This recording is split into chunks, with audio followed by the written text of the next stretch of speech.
এমন কি হয়েছিল যখন ৭,০০০ বছর পরে লঙ্কা নগরীর মূল দরজার তালা ভাঙা হয়েছিল? ভিডিওতে এগোনোর আগে সবাই কমেন্টে অবশ্যই জয় শ্রীরাম লিখতে ভুলবেন না।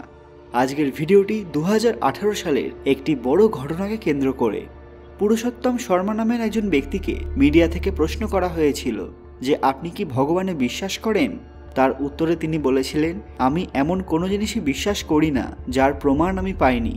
কেউ যদি তাকে ভগবানের প্রমাণ দিতে পারেন তাহলে তিনি অবশ্যই বিশ্বাস করবেন।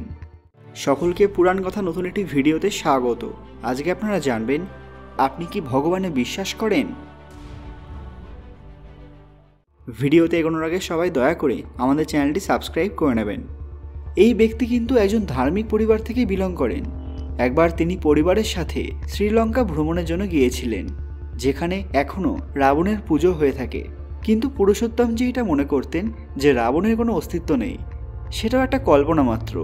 আর এখানে সোনার লঙ্কা এরকম কোনোদিনই ছিল না। ঘুরতে ঘুরতে তারা একসময় অশোক বাটিকায় পৌঁছে যান এবং খুব ভালোভাবে সেই জায়গাটি পরিদর্শন করতে থাকেন।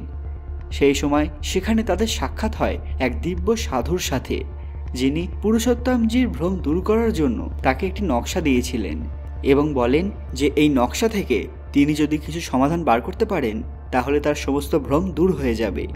যেহেতু পুরুষোত্তমজি পেশায় একজন আর্কিটেক্ট ছিলেন, সে কারণে তিনি এই নকশা সম্পর্কে খুবই উৎসাহী হয়ে উঠলেন এবং তিনি প্রথমেই একটি গুহার সন্ধান করতে লাগলেন, যে গুহাটি একটি জলাশয় দিয়ে ঘেরা জঙ্গলি জায়গার মধ্যে অবস্থিত।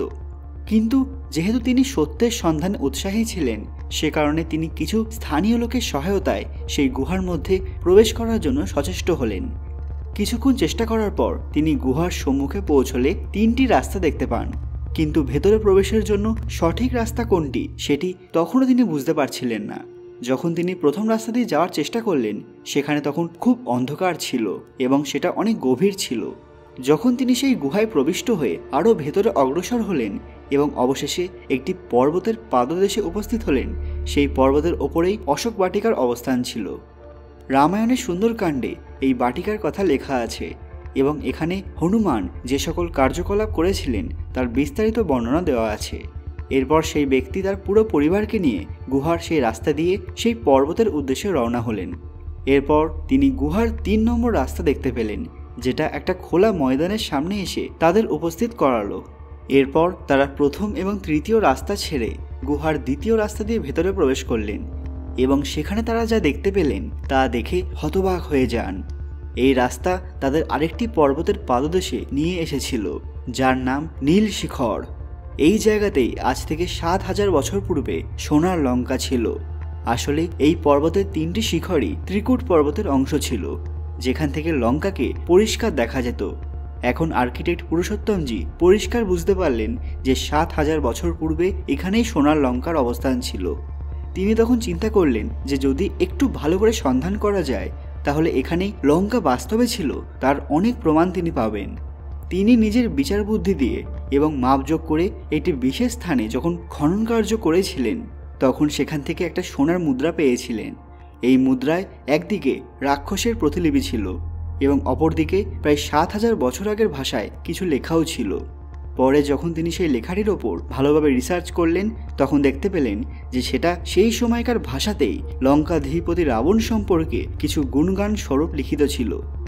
অবশেষে তিনি এই সিদ্ধান্তে এলেন যে যদি রাবণের অস্তিত্ব থাকে তাহলে ভগবান শ্রীরামের অস্তিত্বও অস্বীকার করার মতো কোনো জায়গা নেই। এই ঘটনার পর পুরুষোত্তমজির জীবনে আমূল পরিবর্তন এসেছিল। তিনি এরপর ভগবান শ্রীরামের সম্পর্কে ভালোভাবে জানলেন এবং তারপর থেকে তিনি পুরোপুরিভাবে আস্তিক হয়ে উঠলেন। আপনারা যদি রামায়ণের আরও অনেক জীবন্ত প্রমাণ সম্পর্কে জানতে চান, সেটা আমাদের কমেন্টে জানান। সবাই গর্বের সঙ্গে কমেন্ট বক্সে জয় শ্রীরাম লিখতে ভুলবেন না। ভিডিওটি ভালো লাগলে লাইক করবেন এবং আমার চ্যানেলটি সাবস্ক্রাইব করে নেবেন। আরও এরকম অজানা তথ্য পেতে পুরাণ কথা অফিসিয়াল চ্যানেলটি মনে করে সাবস্ক্রাইব করে নেবেন। খুব তাড়াতাড়ি ফিরে আসবো নতুন একটি দরকারি ভিডিও নিয়ে। ততক্ষণ আপনারা এই ভিডিওগুলি দেখতে পারেন। ধন্যবাদ।